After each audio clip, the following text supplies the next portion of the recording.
مرکزی جمعیت اہل حدیث پاکستان کے مرکزی رہنما، مناظر اسلام، مصنف کتب کثیرہ، فضیلت الشیخ حضرت مولانا ابو الحسن مفتی محمد مبشر ربانی حافظہ اللہ تعالیٰ کو کہ وہ تشریف لائیں اور اپنے خیالات کا اظہار فرمائیں۔ حضرت مولانا مبشر احمد ربانی حافظہ اللہ تعالیٰ۔ نعرہ تکبیر، نعرہ تکبیر۔ السلام علیکم ورحمۃ اللہ وبرکاتہ۔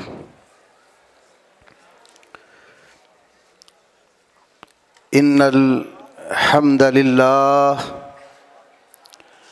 نحمده ونستعینه ونستغفره ونعوذ باللہ من شرور انفسنا ومن سیئات اعمالنا من يهده الله فلا مضل له ومن يضلل فلا هادي له وأشهد أن لا إله إلا الله وحده لا شريك له وأشهد أن محمدًا عبده ورسوله أما بعد فأعوذ بالله السميع العليم من الشيطان الرجيم من همزه ونفخه ونفثه بسم الله الرحمن الرحيم محمد رسول الله والذين معه أشداء على الكفار رحماء بينهم تراهم ركعا سجدا يبتغون فضلا من الله ورضوانا وقال النبي صلى الله عليه وسلم لا تسبوا أصحابي فلو أن أحدكم أنفق مثل أحد ذهبا ما بلغ مد أحدهم ولا نصيفه رب اشرح لي صدري ويسر لي أمري واحلل عقدة من لساني يفقهوا قولي اللهم صل على محمد وعلى آل محمد كما صليت على إبراهيم وعلى آل إبراهيم إنك حميد مجيد اللهم بارك على محمد وعلى آل محمد كما باركت على إبراهيم وعلى آل إبراهيم إنك حميد مجيد۔ قابل احترام علماء کرام، طلباء اور سامعین محترم، کافی دیر سے آپ علماء کرام کے بیانات سماعت فرما رہے ہیں اور زیادہ تر حصہ اس کا نبی کریم صلی اللہ علیہ وسلم کے جان نثاروں پر، ان کی عزت، حرمت، مقام اور شان پر گزر چکا ہے۔ اسی سلسلے میں میں اپنے مختصر سے وقت میں حصہ ڈالتے ہوئے یہ بات عرض کرتا ہوں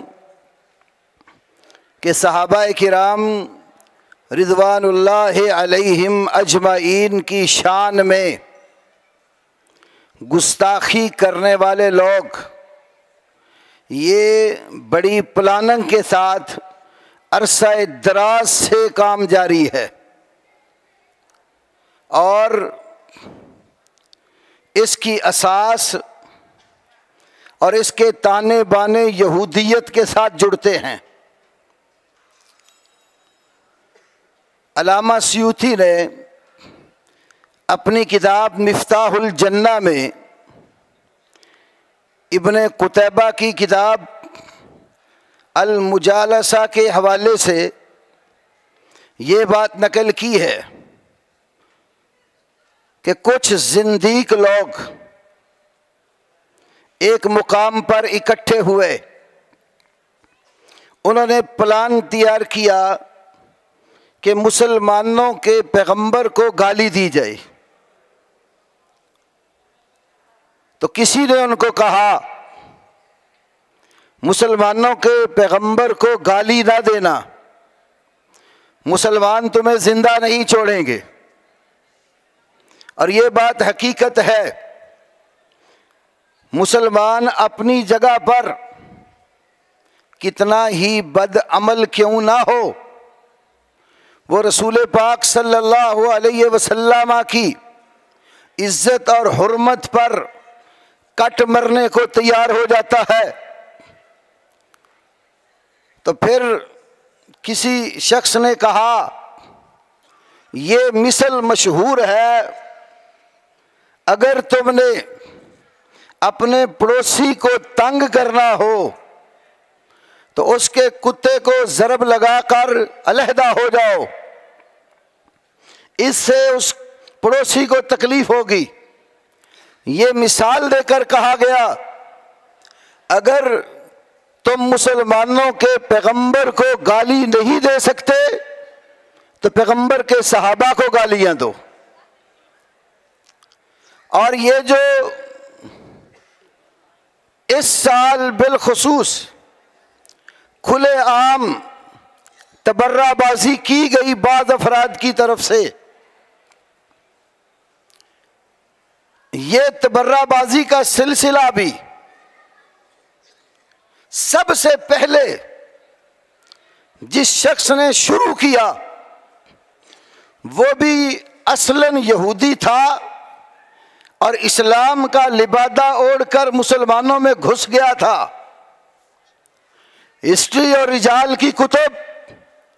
جسے عبداللہ ابن سبا کا نام دیتی ہیں، دشمنان صحابہ کی کتب میں سے عبداللہ مامکانی کی کتاب تنقیح المقال فی علم الرجال، حسن بن موسیٰ نوبختی کی کتاب الفرق، اور سعد القمی کی کتاب مقالات و فرق، ان کے اندر یہ بات موجود ہے کہ اول من اظہر الطعن والبراء، سب سے پہلے صحابہ کرام پر طعن و تشنیع اور تبرہ بازی کا جس شخص نے دروازہ کھولا وہ عبداللہ ابن سبا تھا۔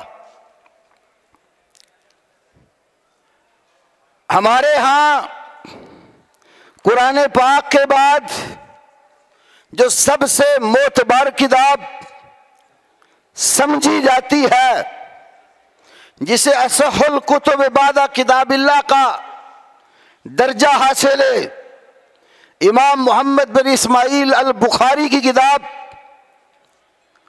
الجامع الصحیح،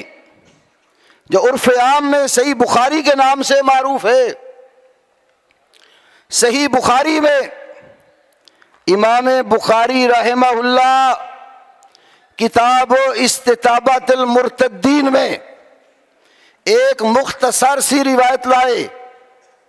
کہ اوتی علی بزنادقہ فاحرقہم بالنار، سیدنا علی رضی اللہ تعالی عنہ کے پاس کچھ زندیق لائے گئے تو حضرت علی نے ان کو آگ میں جلا دیا۔ کون تھے یہ زنادقہ؟ حافظ ابن حجر اسقلانی نے فتح الباری شرح صحیح بخاری میں، علامہ بدر الدین عینی نے عمدۃ القاری شرح صحیح بخاری میں، اور امام ابن ملقن نے التوضیح شرح صحیح بخاری میں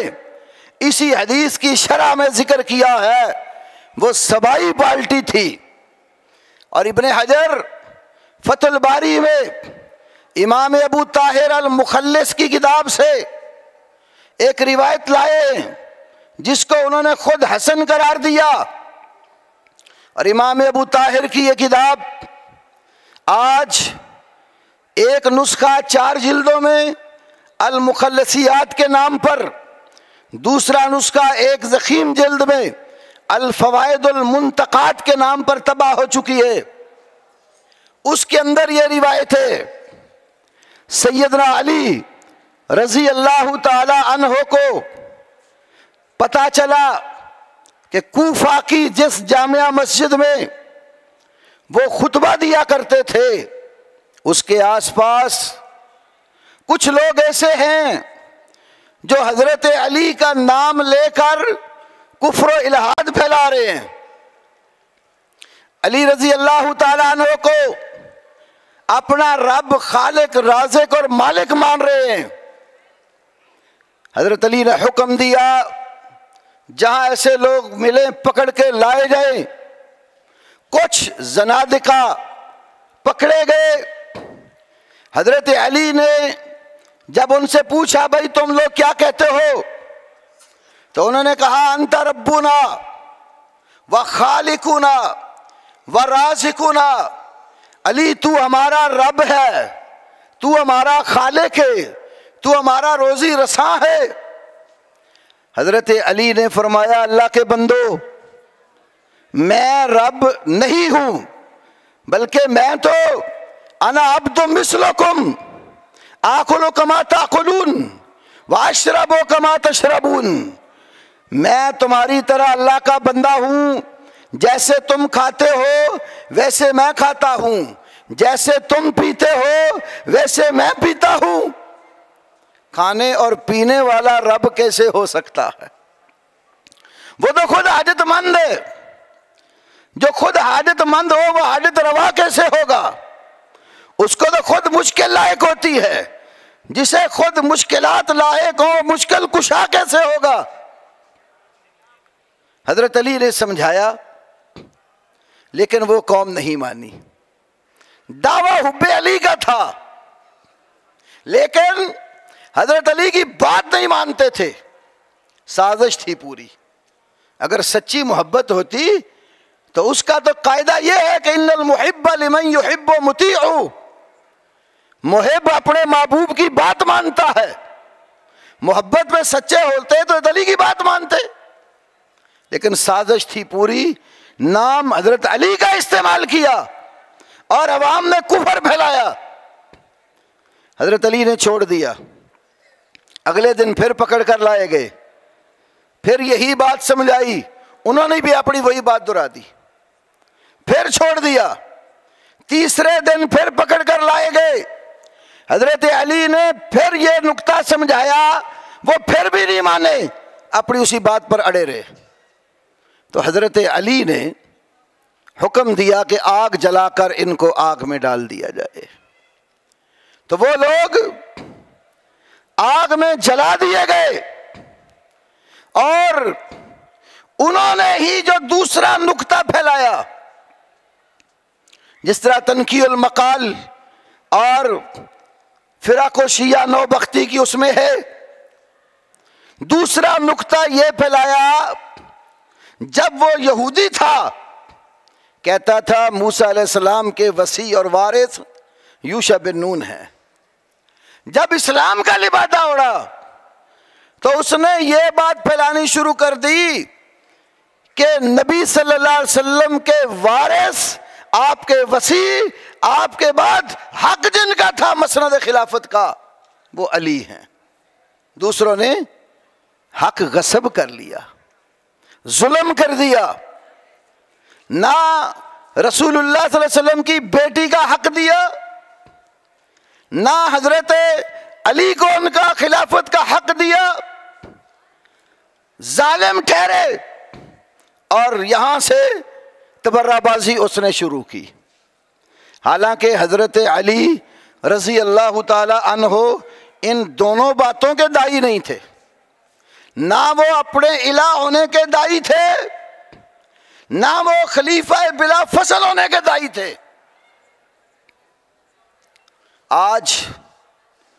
آپ کو وہ لوگ بھی ملیں گے جو حضرت علی کو اللہ کہتے ہیں، اسی ملک پاکستان میں پورا ایک گروہ ہے، ان کے ویڈیو کلپس نیٹ پر موجود ہیں جو حضرت علی کو اللہ کہتے ہیں۔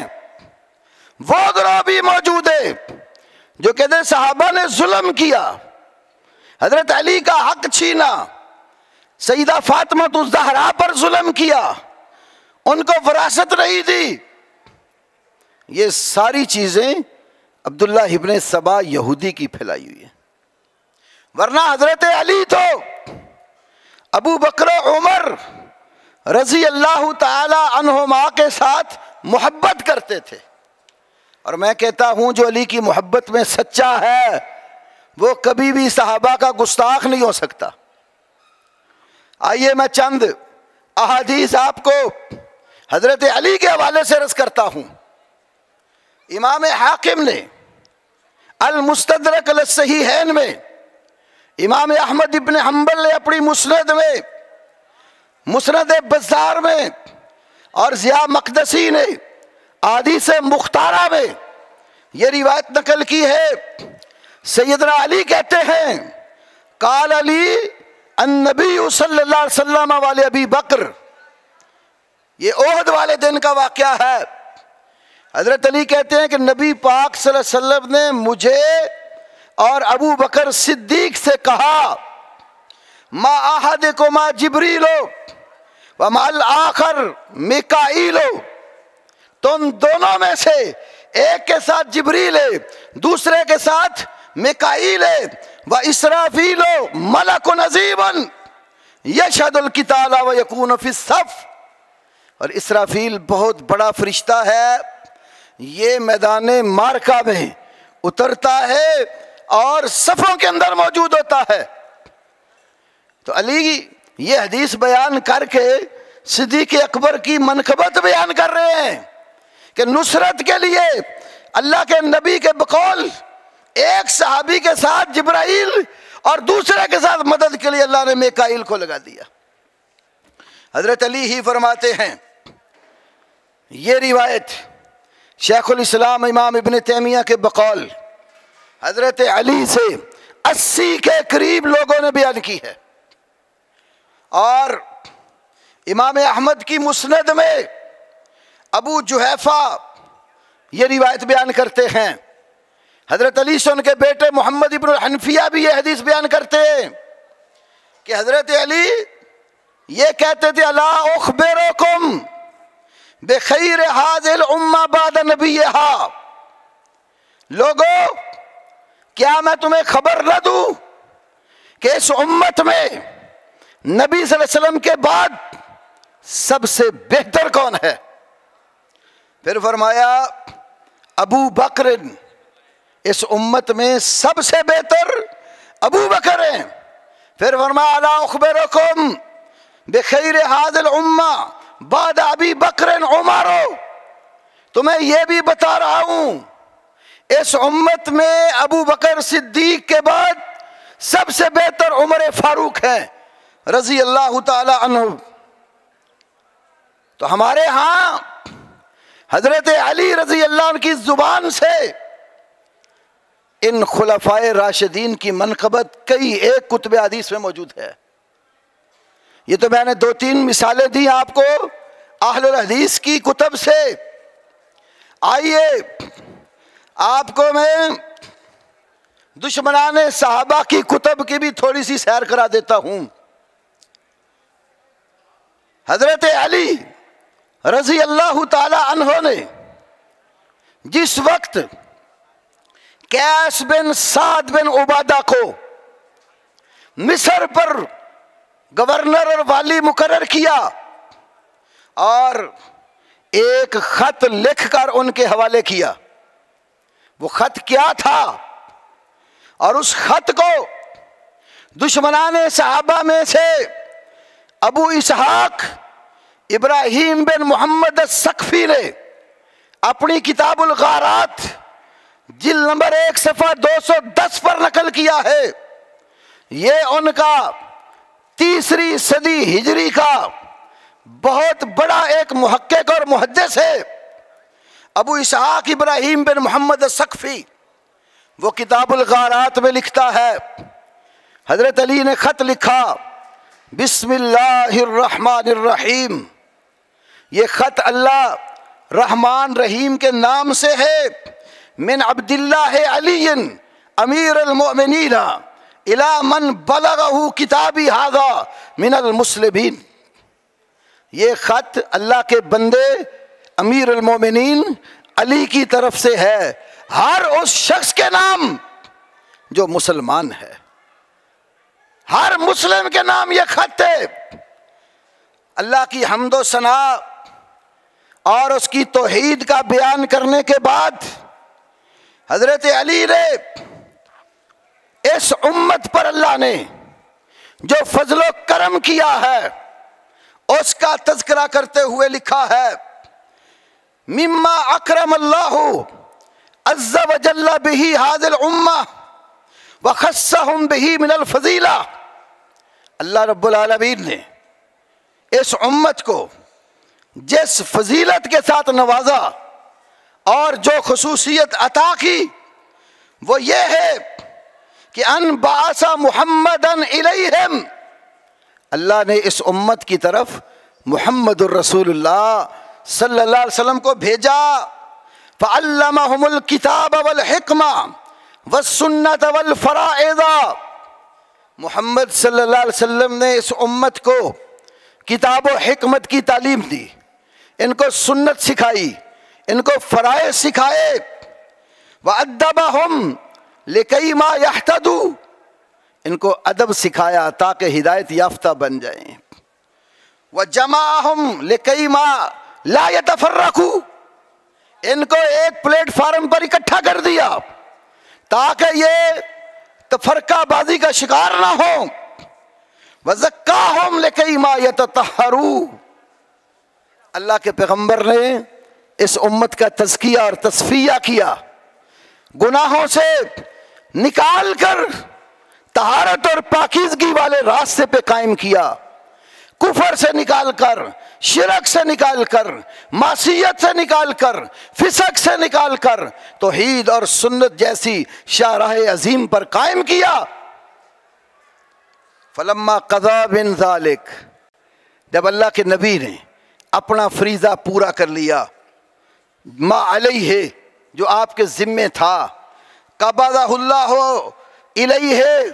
اللہ تبارک و تعالیٰ نے آپ کو اس دنیا سے اٹھا لیا، آپ کے جانے کے بعد آگے لکھتے ہیں ثم ان المسلمین من بعدہ استخلفوا امرئین منہم صالحین، پھر امت نے نبی پاک صلی اللہ علیہ وسلم کے دنیا سے اٹھ جانے کے بعد دو صالح ترین نیک ہستیوں کو خلیفہ بنا لیا، عملا بالکتاب والسنہ، ان دونوں نے کتاب و سنت پر عمل کیا، واحسنا السیرۃ، انہوں نے اپنے سیرت اور کردار اور کریکٹر کو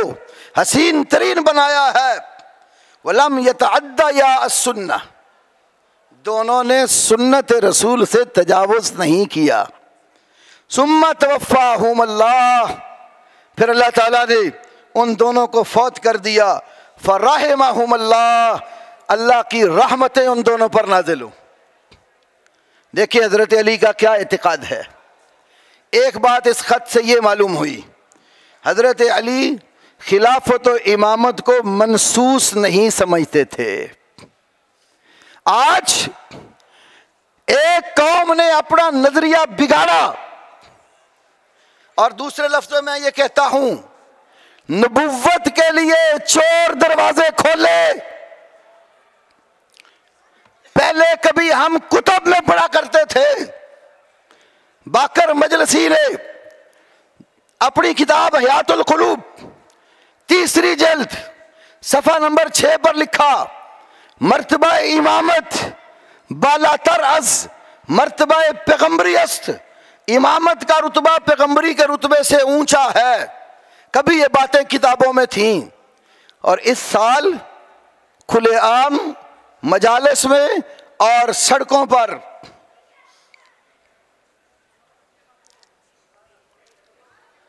انشاءاللہ پابندی کروں گا، 10 منٹ ہیں ابھی میرے پاس، مجالس میں اور کھلے عام سڑکوں پر اپنے اس نظریے کا اظہار کر دیا کہ ہمارے نزدیک علی نبیوں سے بھی اونچے ہیں۔ تو حضرت علی کی امامت کا نظریہ ان کے ہاں اصول دین میں سے ہے۔ مسلمانوں کے ہاں اسلام کے 5 ارکان ہیں، شہادتین کا اقرار، نماز، روزہ، حج اور زکوٰۃ۔ دشمنان صحابہ کے ہاں 5 ہی ارکان ہیں، توحید، عدل، نبوت، امامت، قیامت۔ تو یہ امامت کا نظریہ ارکان اسلام میں رکھا ہے، اور کہتے ہیں اللہ جس کو امام بنائے وہی امام ہوتا ہے۔ لیکن حضرت علی یہ نظریہ دے رہے ہیں، یہ امامت اور خلافت کا انعقاد مسلمان خود کرتے ہیں۔ اور نہج البلاغہ میں حضرت علی کا خطبہ موجود ہے، جسے ان کے ہاں بڑا تقدس حاصل ہے۔ امیر معاویہ رضی اللہ تعالیٰ عنہ کو حضرت علی نے خط لکھا، اور اس خط میں کہا معاویہ انہو قد بایعنی القوم الذین بایعوا ابا بکر و عمر و عثمان،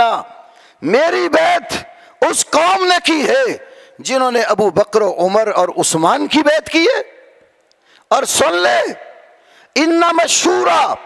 للمہاجرین والانصار، مجلس شورا جو خلافت کا انعقاد کرتی ہے وہ مہاجرین اور انصار پر مشتمل ہے۔ وَإِنِ اجْتَمَعُوا عَلَى رَجُلٍ وَسَمَّوْهُ إِمَامًا، اگر مہاجرین اور انصار کسی شخص کی امامت پر اکٹھے ہو جائے، اتفاق کر لے، اس کو اپنا امام اور خلیفہ بنا لے، کَانَ ذَلِكَ لِلَّهِ رِضًا، اس میں اللہ کی رضا شامل ہوتی ہے۔ تو حضرت علی سمجھتے ہیں کہ مہاجرین اور انصار نے جن کو خلیفہ چنا ہے وہ اللہ کی رضامندی کے مطابق ہے، اور یہ بھی بتا دیا کہ امامت منصوص نہیں ہے، اس کا مشاورت کے ساتھ تعلق ہے۔ دوسری بات فرمائی امرائین منہم صالحین، ابو بکر و عمر ظالم نہیں تھے، الیاذ باللہ فاسق نہیں تھے، الیاذ باللہ کافر نہیں تھے، امرائین صالحین، دونوں صالح اور نیک بندے تھے اللہ کے۔ جو ان کو ظالم یا کافر کہتا ہے وہ علی کا ماننے والا نہیں ہے۔ حضرت علی کو ماننے والا علی کی بات مانتا ہے، اور علی ان دونوں کو صالح اور نیک سمجھتے تھے۔ اور عملہ بالکتاب والسنہ، انہوں نے کتاب و سنت پر عمل کیا۔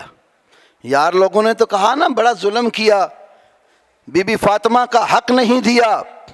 زہرا کا حق چھین لیا، تو علی فرما رہے ہیں کہ انہوں نے کتاب و سنت پر عمل کیا۔ اسی لیے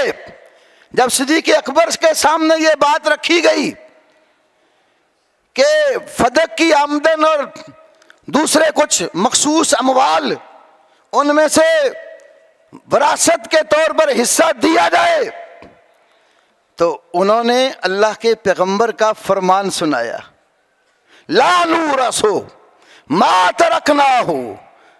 فہو صدقہ۔ جس طرح ہمارے ہاں صحیح بخاری وغیرہ میں یہ حدیث ہے، فریق مخالف کی کتب میں سے تفسیر المیزان کی 8ویں جلد میں بھی یہ روایت موجود ہے، اور انبیاء کی وراثت مالی نہیں ہوتی، ان کی وراثت دین، اللہ کی وحی اور اسلام ہوتی ہے۔ اس بات کا تذکرہ بھی فریقین کی کتب میں ہے، العلماء ورثۃ الانبیاء،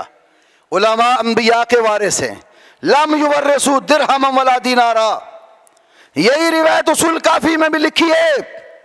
جو ان کے ہاں ہمارے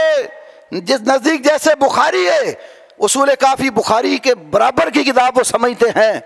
اور کتاب جب محمد بن یعقوب کلینی نے لکھی، اس کتاب کے شروع میں لکھا گیا ہے، اس نے یہ کتاب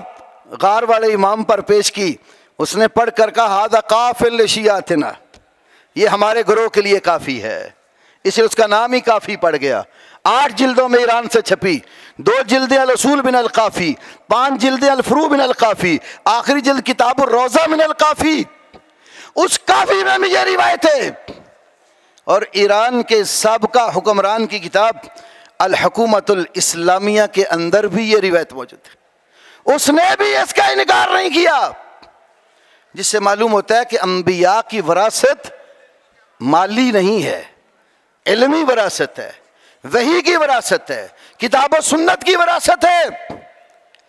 ایک ان کا علامہ ماحوزی گزرا ہے، اس نے کتاب لکھی الاربعون حدیثا فی اثبات امامت امیر المومنین، اس میں ایک روایت لایا ہے، کہتا ہے کہ جب نبی علیہ السلام نے مہاجرین اور انصار صحابہ کو آپس میں ایک دوسرے کا بھائی بھائی بنایا، حضرت علی پیچھے رہ گئے۔ علی اپنی جگہ پر بڑے پریشان ہوئے کہ مجھے کسی کا آپ نے بھائی نہیں بنایا۔ جب نبی علیہ السلام نے دیکھا کہ علی پریشان ہے تو فرمایا علی میں نے تجھے اپنے نفس کے لیے چن رکھا ہے۔ تو حضرت علی کہتے ہیں یا رسول اللہ مجھے آپ کی وراثت سے کیا ملے گا؟ فرمایا کہ تجھے میری وراثت سے وہی ملے گا ما اورث الانبیاء من قبلی، جو مجھ سے پہلے نبیوں کے وارثوں کو ملا، اور بتایا کہ وہ کیا تھا، کتاب اللہ و سنت نبیہم، ایک اللہ کی کتاب اور دوسرے ان کے پیغمبر کی سنت۔ نبی علیہ السلام نے حضرت علی کو ان کے بقول اس حدیث میں واضح بتا دیا کہ علی پہلے نبیوں کو کتاب و سنت کی وراثت ملی، میری وراثت سے بھی تجھے کتاب و سنت ہی ملے گا۔ تو حضرت علی یہ سمجھتے تھے کہ ابو بکر و عمر نے کوئی سنت سے تجاوز نہیں کیا، اسی لیے صدیق اکبر نے یہ بھی فرمایا تھا لست تارکا شیئا، جو کام اللہ کے نبی نے کیا ابو بکر اس میں ایک چھوٹا سا کام بھی ترک نہیں کرے گا۔ اور دوسری روایت میں ہے کہ ابو بکر ان ہستیوں پر خرچ کرے گا جن پر اللہ کے نبی خرچ کیا کرتے تھے، اور اپنے پورے دور حکومت میں اس باغ فدق کا وہی مصرف رکھا جو نبی پاک نے رکھا تھا۔ تو علی فرماتے ہیں نہ ابو بکر نے سنت سے تجاوز کیا اور نہ ہی حضرت عمر نے۔ 2-3 منٹ رہ گئے، ایک بات آخری کرتا ہوں۔ اس خانوادے میں حضرت علی سے لے کر امام جعفر صادق تک ہر ایک کا قول مخالفین کی کتب میں ابو بکر عمر رضی اللہ عنہ کی فضیلت پر موجود ہے۔ میں آخر میں صرف ایک ہی بات کرتا ہوں، حضرت علی زین العابدین کے بیٹے امام محمد باقر جو ان کے ہاں 5ویں امام ہیں، محمد باقر ایک بات کہتے ہیں جس کو امام ابن عساکر نے تاریخ دمشق میں صحیح سند کے ساتھ ذکر کیا، اللہم انی اتولاہما و احبہما، میرے اللہ میں ابو بکر اور عمر سے دوستی رکھتا ہوں اور ان سے محبت کرتا ہوں۔ اب سوال یہ پیدا ہوتا ہے کیا یہ دوستی اور محبت امام باقر تقیتاً تو نہیں کہیں کہہ رہے؟ مصیبت یہ بھی ہے نا ان کے ہاں کہ اوپر اوپر سے اندر سے کچھ اور باہر سے کچھ اور، کیونکہ تقیہ کے بارے میں اصول کافی میں لکھا ہے التقیۃ من دینی ومن دین آبائی لا دین لمن لا تقیہ لا۔ الیاذ باللہ کہتے امام جعفر صادق نے فرمایا تقیہ میرا اور میرے باپ دادے کا دین ہے، اور جو تقیہ نہیں کرتا اس کا کوئی دین نہیں ہے۔ تو امام باقر نے وضاحت کیا کہ ان کان فی نفسی غیر ھذا فلا نالتنی شفاعت محمد یوم القیامہ۔ لوگوں سن لو، میں ابو بکر و عمر سے محبت کرتا ہوں، اگر میرے دل میں اس کے علاوہ کوئی اور بات ہو قیامت والے دن مجھے محمد کریم کی سفارش نصیب نہ ہو۔ جن اماموں کو معصوم مانتے ہو کبھی ان اماموں کا نظریہ بھی مان لو تو بڑی بات ہے، اتفاق ہو جائے گا، اختلاف ختم ہو جائے گا۔ اس لیے کہ حضرت علی کا پورا گھرانہ، ان کی نیچے نسل میں بھی جن جن کو امام معصوم مانا گیا وہ سارے ابو بکر و عمر کا احترام کرتے ہیں۔ جب وہ ابو بکر اور عمر کا احترام کرتے ہیں تو ہم علی کی مطابقت کر کے کیوں نہ احترام کریں؟ اللہ کے حکم کے مطابق بھی، نبی صلی اللہ علیہ وسلم کے فرامین کے مطابق بھی، اور سیدنا علی اور ان کے خانوادے کے مطابق بھی۔ اللہ تو گواہ رہے گا، ہم اس مجلس کو اور اس کے آس پاس کے در و دیوار کو اور ہر موجود چیز کو گواہ بنا کر کہتے ہیں ہمیں ابو بکر اور عمر سے پیار ہے، اور یا اللہ اسی پیار کے نتیجے میں کل قیامت والے دن ہمارے آخری نبی محمد کریم صلی اللہ علیہ وسلم کے ساتھ حوض کوثر پر جمع فرما، اور کوثر کے جام پلا کر ان صحابہ کے خادموں میں یا اللہ قیامت والے دن ہمیں شمار کر لینا۔ وآخر دعوانا الحمدللہ رب العالمین۔